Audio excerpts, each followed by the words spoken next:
이 저녁에 참 잘 나오셨습니다. 우리 옆에 분 한번 인사하도록 하겠습니다. 잘 나오셨습니다. 잘 나오셨습니다. 큰 은혜 받으십시오. 큰 은혜 받으십시오. 너무 덥죠?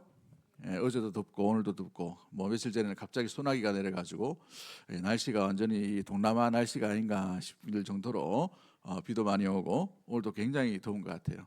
너무 더워가지고 오늘 우리 음양이 더위를 먹었나 봅니다. 그래서 앞쪽에는 잘 들리는데 아마 뒤쪽에는 좀 멀게 느껴질 거예요. 낮에 좀 뭐 고친다고 고쳤는데 잘 안 돼요. 이 더위 먹어가지고 옛날 한 20년 넘게 쓴 것 같아요. 그 제품이 옛날 살 때는 굉장히 좋은 걸 사셨나 봐요. 지금도 보니까 굉장히 고가인데 한 20년 쓰다 보니까 하필이면 또 올 주일날 그 큰 행사 앞두고 이렇게 딱 이렇게 펑크가 딱 나는지 지난번에도 무슨 행사를 하니까 액정 잘 고쳤다가 액정이 하나 나가버리고 뭐 이러는데 행사 전에는 꼭 이 마귀가 시험하는 것 같아. 그래서 우리가 늘 또 본당에서 또 목양실에서 제가 막 또 기도하기도 하고 막 이랬는데 아마 주일날은 좀 이렇게 잘 고칠 것 같습니다. 오늘 새벽에 새벽 기도하는데 갑자기 소리가 탁 나가버린 바람에 좀 당황스러운데 이거 또 이게 마귀가 또 장난치나 싶어서 좀 걱정도 되기도 했습니다만은 지금 그래도 잘 들리시죠 뒤에? 예, 감사합니다. 오늘 본문의 말씀을 통해서 여호와의 말씀이 임하니라라는 제목으로 말씀을 나누도록 하겠습니다. 오늘 특별히 우리 또 음양 관계로 혹시나 이게 마이크가 꺼져버리면 안 되니까 제 목도 아픈데 또 저 뒤에까지 안 들릴 수 있으니까 오늘은 조금 짧게 이렇게 하도록 그렇게 하겠습니다. 응해 주시면 감사하겠고 새벽에 보니까 갑자기 마이크가 안 나와가지고 새벽 기도 인도하는 목사님이 갑자기 당황스러워가지고 이렇게 찬양 부를 때 조금 이게 안 나왔어요. 그래서 좀 짧게 그렇게 진행하도록 하겠습니다. 예레미야서는 예레미야라는 선지자 많은 부분에서 하나님의 말씀이 예언이 임했던 선지자의 글이 담겨 있는 책이죠. 그래서 이 예레미야 선지자에 대한 이야기, 예레미야에게 임하신 하나님의 말씀에 대해서 굉장히 많은 부분들을 담고 있는 것이 오늘 이 예레미야서의 시작과 끝을 이야기합니다. 특히 예레미야는 다른 선지자와는 다르게 많은 선지자들은 대부분이 이스라엘이 멸망할 것이다 라는 예언의 선지자였다면 예레미야는 참 독특하게 예언함과 동시에 나라가 망해버려요. 그래서 예레미야의 사역 동안에 1차 포로로 끌려가고 또 포로로 끌려가고 본인은 어디로 가냐면 이제 이 예루살렘이 완전히 회파됨으로 말미암아 애굽으로 피해가는 이런 피신을 떠나는 그런 일들이 일어나게 되었습니다. 예레미야서 전체가 52장 정도가 되는데 1장은 서론의 이야기입니다. 이제부터 언제까지 여호와의 말씀이 예레미야에게 임하였다라는 1절부터 2절까지 말씀 가운데에 언제부터 언제까지 임하였다라는 전체적인 이야기를 하고 여호와의 말씀 가운데에 또한 상세한 내용이 무엇인지에 대해서 2장부터 51장까지의 말씀이 나타나고 있죠. 또 52장은 이제 여호와의 말씀에 대한 마무리의 모습이 이 예레미야를 통해서 나타나게 됩니다. 이 1장은 서론의 장으로 예레미야가 누구인지, 왜 하나님께서 이 예레미야에게 하필이면 이 말씀, 이 굉장히 많은 부분에 이사야 다음으로 굉장히 많은 부분들을 담고 있는 이 말씀이죠. 이 말씀을 이렇게 주시고 또 그에게 이 말씀을 넣어 주셨는가, 왜 이때에 그에게 임하셨는가라는 이런 여러 가지의 장면들이 담겨 있는 것이 1장 전체 가운데 있습니다. 마치 서론처럼 어떻게 앞으로 하나님의 말씀이 너를 통해 예레미야를 통해서 어떻게 임할 것이다라는 그 길을 보여주는 것이 1장의 내용이죠. 특히 예레미야는 요시야, 요아스, 요야김, 요야긴 또 시드기야라는 이 왕 5명이 지나가고 또 죽고 세워지고 이럴 때에 이 모든 왕을 통틀어서 활동했던 선지자가 이 예레미야 선지자예요. 그래서 다른 선지자와는 다르게 굉장히 많은 오랫동안의 사역을 하게 됩니다. 특히나 예루살렘이 폐망하고 성전이 완전히 불타는 그 시점, 그때까지 사역을 하게 되죠. 나중에 BC 586년경에 예루살렘이 바벨론에서 완전히 파괴되어 버립니다.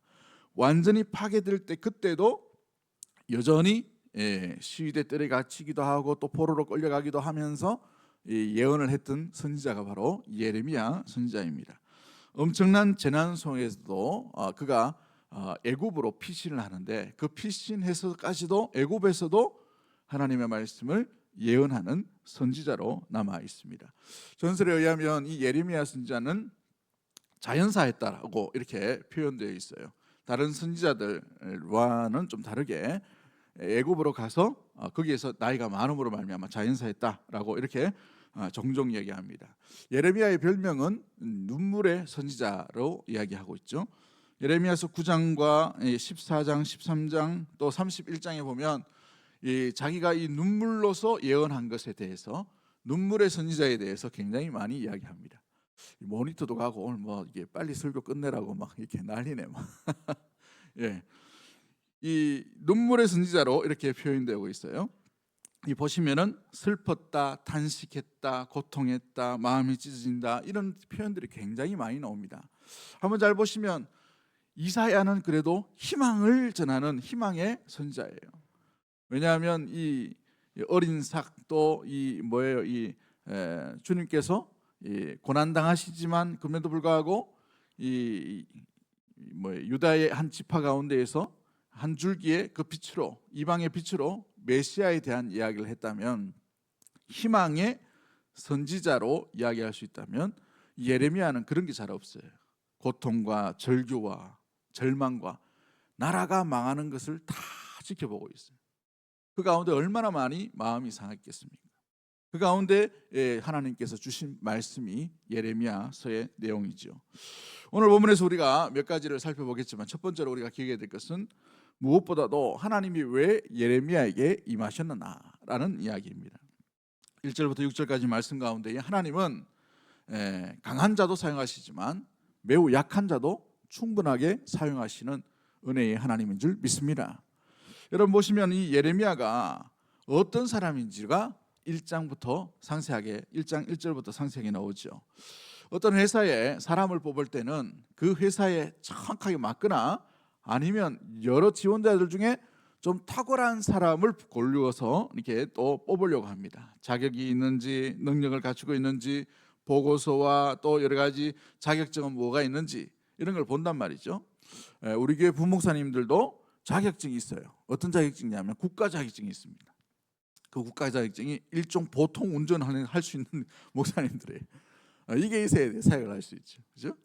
여러 가지 자격이 있단 말이에요. 회사에 필요한 것. 대부분 회사를 어떤 직원을 뽑을 때에는 좋은 직원을 뽑기 위해 여러 가지를 또 더 좋은 사람, 더 좋은 자격증을 있는 사람을 고르려고 해요. 그런데 하나님께서도 하나님께 맡겨진 사람, 하나님의 말씀을 전달하는 사람이라면 좀 좋은 가문에 또 좋은 스펙을 가지고 좋은 혈통을 가지고 또 좋은 위치에서 영향력이 있는 사람을 통해서 전달할 때에 말이 좀 더 먹히지 않겠어요?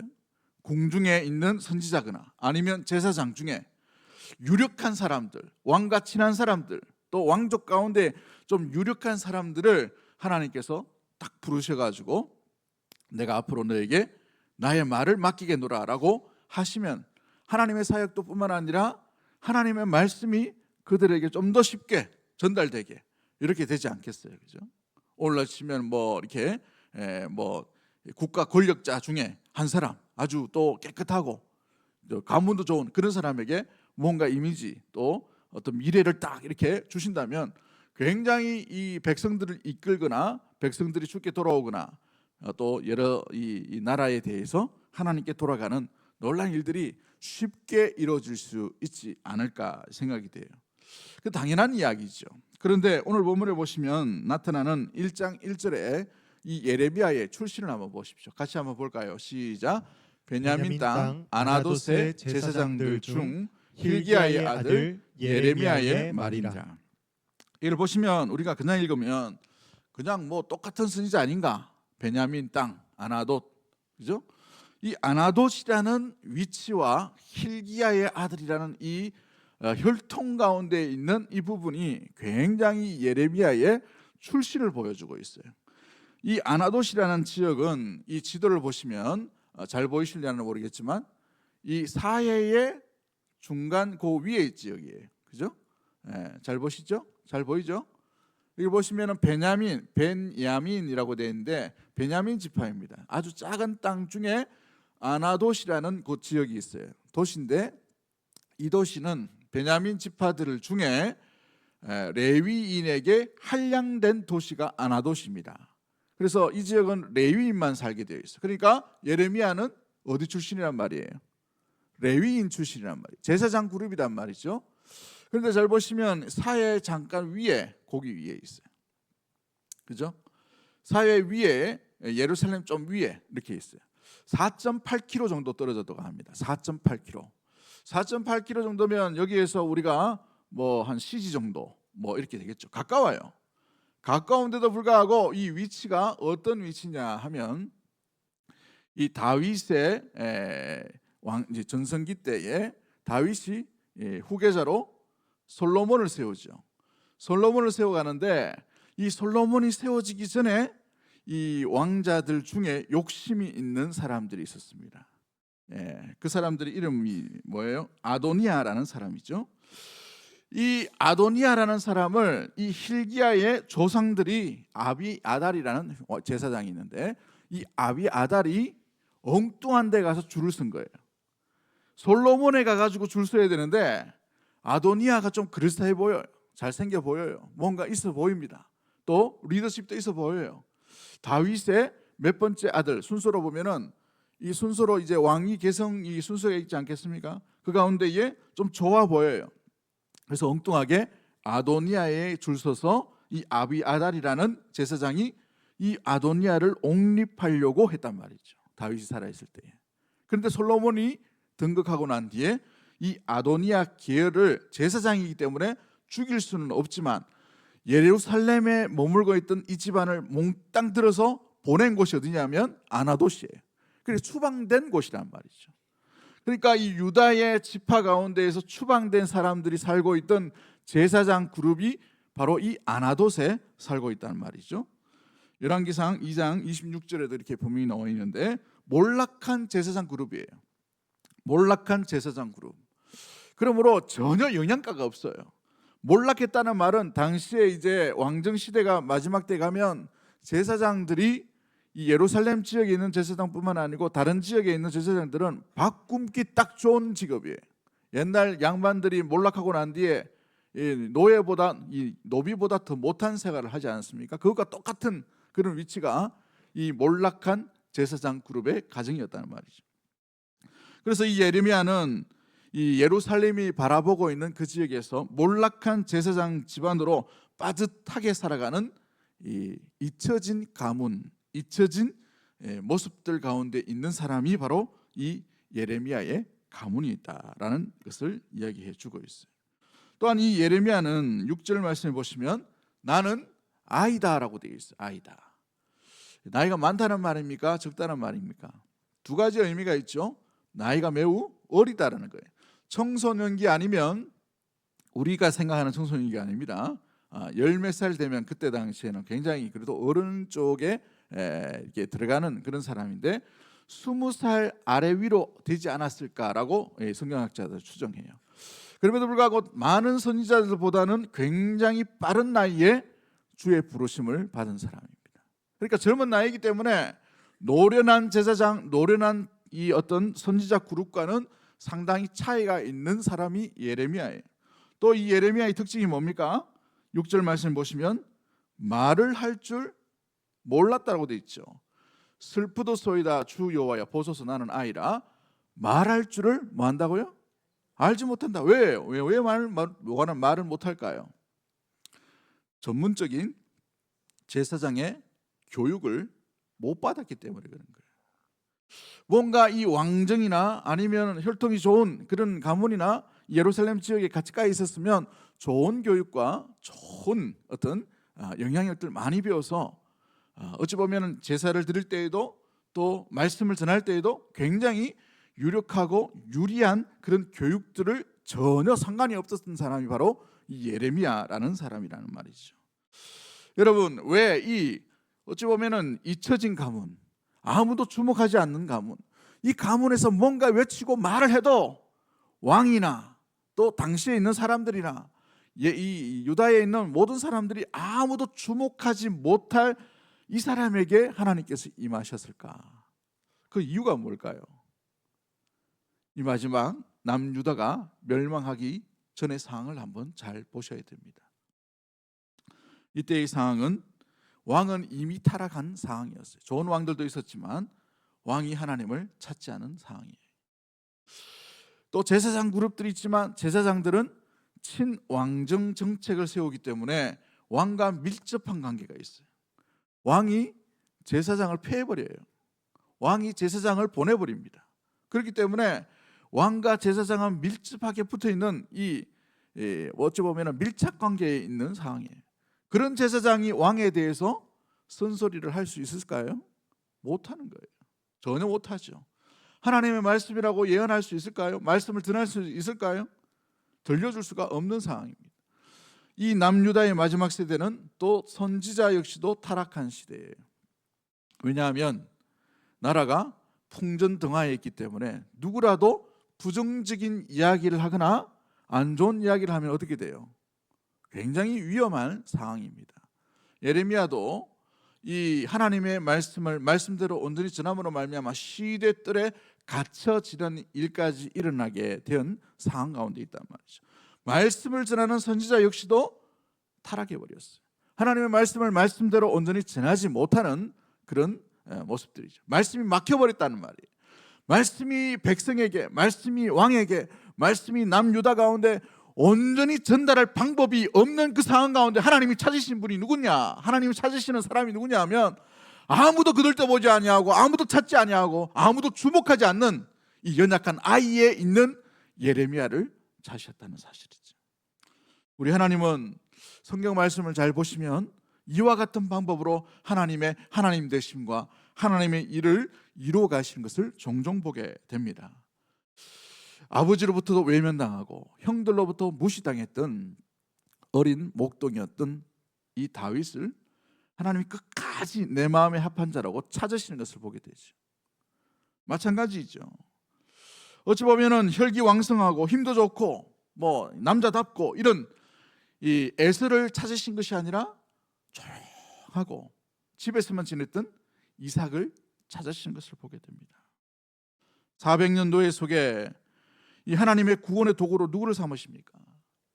40세의 어떤 애굽의 왕자였던 모세를 찾으신 것이 아니라 아무도 그들떠보지 않는 미디안의 이 목동으로 오래 늙어버린 힘이 없는 아무도 찾지 않는 그 80세의 모세에게 하나님이 임하시고 그에게 사명과 주의 일을 맡겨주시는 것을 보게 되죠.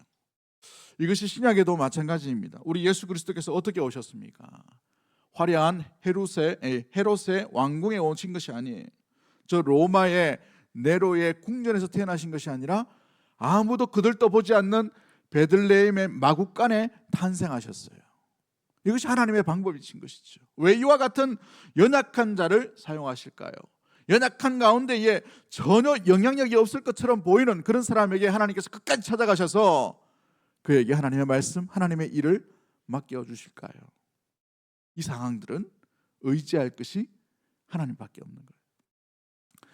이 말은 하나님이 아니고서는 이루어질 수가 없는 그런 상황과 그런 형편에 있는 사람이기에 하나님은 일부러 그런 사람들을 찾으셔서 하나님의 위대하신 일과 하나님의 뜻을, 하나님의 마음을 전달해 가신다는 사실이에요. 할렐루야. 여러분, 사무엘이 태어나기 전에 이 한나라는 여인을 보십시오. 아들을 위해 간구했지만 그 상황은 하나님의 말씀이 엘리라는 대제사장 앞에서 완전히 막혀있는, 하나님이 꿈으로도 하나님의 말씀으로도 임하지 않는 그때에 한 여인의 울부짖는 것, 한 여인이 주님 앞에 주의 마음을 알기 위해 나갔던 그 10년 가운데 하나님께서 그 여인에게 하나님 되심을 보여주셨다는 사실이에요. 하나님 뜻을 보여주셨다는 것이죠. 사랑하는 성도 여러분, 그렇습니다. 우리는 때로 우리의 능력을 의지할 때가 있어요. 우리의 능력 많음, 우리의 은사 많음에 대해서 주목할 때가 있단 말이죠.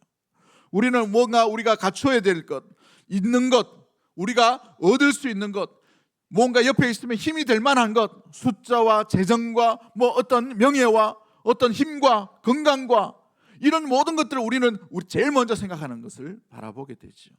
하나님이 일하신 방법은 그것이 아니에요. 누가 더 하나님의 말씀, 하나님의 뜻에 온전하게 순종하고 온전하게 그 뜻을 그 뜻대로 주님만 의지하고 믿고 나아가느냐, 그 심령을 찾으신다는 사실이지. 오늘 이 밤에 여기 모인 모든 믿음의 성도들 가운데에 주님이 찾으시는 한 사람이 일어나게 되기를 주의 이름으로 간절히 축복합니다. 그것이 우리 마음 가운데 주께 드려야 될 온전한 마음의 태도인 것이죠. 미국의 대부흥 운동 가운데 마지막을 열었던 사람이 D.L. 무디라는 사람이 있으십니다. 그분은 주일학교 교사 출신이에요. 전문적인 신학 공부를 하지 않은 사람입니다. 그분의 박물관에 가시면, 저는 아직 가보진 않았지만 거기 보시면은 이 설교 원고가 있어요. 인터넷에 막 돌려놓고 있는데 보시면은 영어 문장 문법이 전혀 안 맞아요. 뒤에 보면 단어도 틀리고. 그런데 이 사람이 엄청난 부흥과 엄청난 회개 운동을 일으킨단 말이죠. 하나님이 놀랍게 사용하십니다. 많은 이들이 왜 이분이 이와 같은 일을 놀랍게, 하나님이 하필이면 저런 사람에게 무식하기도 하고, 그렇죠? 문장도 틀리고 고급적인 어떤 단어도 하지 못하는 저런 분을 사용하실까? 그 당시에 보면 프린스톤, 예일, 하버드 이런 사람들이, 목사님들이 막 대거 일어나고 있는 그런 상황 가운데 하필이면 저런 사람을 사용하실까? 어느 목사님이 분석할 때 이 이야기를 하시더라고요. 저 사람은 의지할 게 하나님밖에 없다. 하나님 말씀만 전하는 거예요. 사변적으로 철학이 어떻고 사상이 어떻고 세상 돌아가는 게 어떻고 이거 얘기하지 않아요. 바이블 세. 주님이 말씀하시되 주의 말씀 가운데 하나님의 약속의 말씀은 이렇게 했다는 거예요. 할렐루야. 사랑하는 성도 여러분, 우리가 믿을 때에 너무 많이 계산을 해요. 이것도 저것도, 물론 계산하면 참 좋겠죠. 우리의 계산으로 다 할 수가 없는 거예요. 우리의 믿음은 오직 믿음의 주요이신 주님만 의지하면 될 줄 믿습니다. 그러기에 우리의 없는 것, 우리의 모자란 것, 우리의 연약한 것, 이것 의지하지 말고 주님의 완전하심, 주님의 충분하심, 주님의 전능하심만 의지하고 믿음으로 나아가는 우리 대구동성의 모든 가족들 되기를 주의 이름으로 간절히 축복합니다. 할렐루야. 우리가 때로는 나 자신에 대해서 너무 함몰돼 갈 때 있어요. 하나님 이것도 안 주셨고, 이것도 부족하고, 이것도 연약하고, 말도 잘 못하고, 몸도 안 좋고, 나이가 들고, 물질도 없고, 건강도 안 좋은데 나를 따라준 사람도 별로 없고, 이거 생각해. 그러나 주님의 관점 전혀 달라요. 그 한 사람 한 영혼이 주님 앞에 온전히 깨어 있는가, 주님의 말씀 가운데 온전히 반응하는가, 주님만 의지하는가, 주님만 붙드는가, 주님만 찾는가, 이걸 바라보신다는 사실. 이 밤에 주님만 찾는 우리 믿음의 모든 기도자들 되기를 주의 이름으로 간절히 축복합니다. 우리는 우리의 연약함을 자랑하는 것은 아니지만 우리의 연약함을 걱정할 필요가 없어요. 여러분, 건강 때문에 걱정하지 마십시오. 물질 때문에 염려하지 마세요. 염려는 주께 맡기라고 되어 있어요. 여러분, 성경 말씀 가운데 제일 많은 명령이 바로 두려워하지 말라, 염려하지 말라라예요. 오늘 본문에서도 이 예레미야에게 임하셔서 6절 이하에 뭐라고 되어 있습니까? 두려워하지 마, 내가 너와 함께한다 라고 되어 있잖아요. 너를 구원하리라고 말씀하시죠. 왜요? 여러분, 사람이 중요한 게 아니에요. 부르시면은 사람이 중요해서 불렀다면 하나님은 여러 가문과 스펙과 여러 가지 보셨겠지요. 그러나 순수하게 주님만 믿고 전달하는 그 사람이 찾기 위해서 하나님께서 그 사람에게 찾아오셔서 말씀을 허락해 주신 줄 믿습니다. 사랑하는 성도 여러분, 그렇습니다. 우리의 연약함을 자랑하는 것이 아니지만 우리의 연약함에 걱정할 필요도 없고 염려할 필요도 없고 그것 때문에 주저앉지도 않아도 된다는 사실이에요. 그 연약한 자를 붙드시는 주님만 바라볼 수 있는 우리 믿음의 모든 가족들이 되기를 주의 이름으로 간절히 축복합니다. 연약해도 붙들고 사용하시는 그 하나님의 하나님 되심만 바라볼 수 있는 우리 믿음의 모든 가족들 되기를 주의 이름으로 간절히 축복합니다. 80세 노인인 이 모세도 하나님께서 사용하시고, 거짓말쟁이인 이 야곱도 하나님께서 붙들어 주시고, 그렇죠? 여러분, 이 부인을 이 누이라고 속인 이 아브라함도 믿음의 조상으로 끝까지 부르시고 세우시고 지키시고 함께 하시는 하나님이죠. 다윗을 보십시오. 그가 성군이라고 말하지만 그는 살인자요, 거짓말쟁이요, 간음자요, 수많은 종합세트를 했던 사람이에요. 그럼에도 불구하고 다윗이 가는 곳마다 하나님께서 그를 지켜주시고 보호해주셨어요. 여러분, 우리는 연약할 수밖에 없는 존재입니다. 실수투성이에요.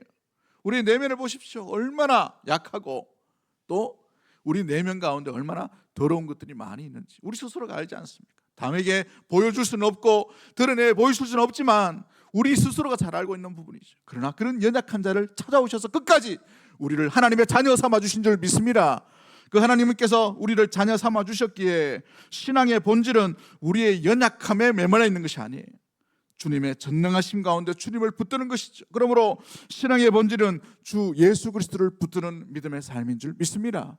아무리 힘들고 어렵다 하더라도 주님을 붙들고 믿음의 삶을 살아가는 거예요.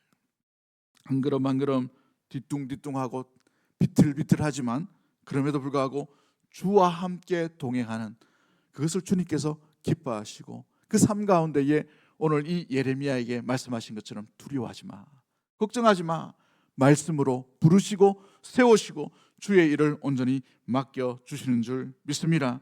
그 주님의 놀라운 은혜의 부르심 가운데에 주님 앞에 발견될 수 있는 우리 믿음의 모든 가족들이 되기를 주의 이름으로 간절히 축복합니다. 기도합니다. 하나님 아버지 감사합니다. 우리의 강함으로 말미암아 주님 불러주신 것이 아니라 우리의 연약함 가운데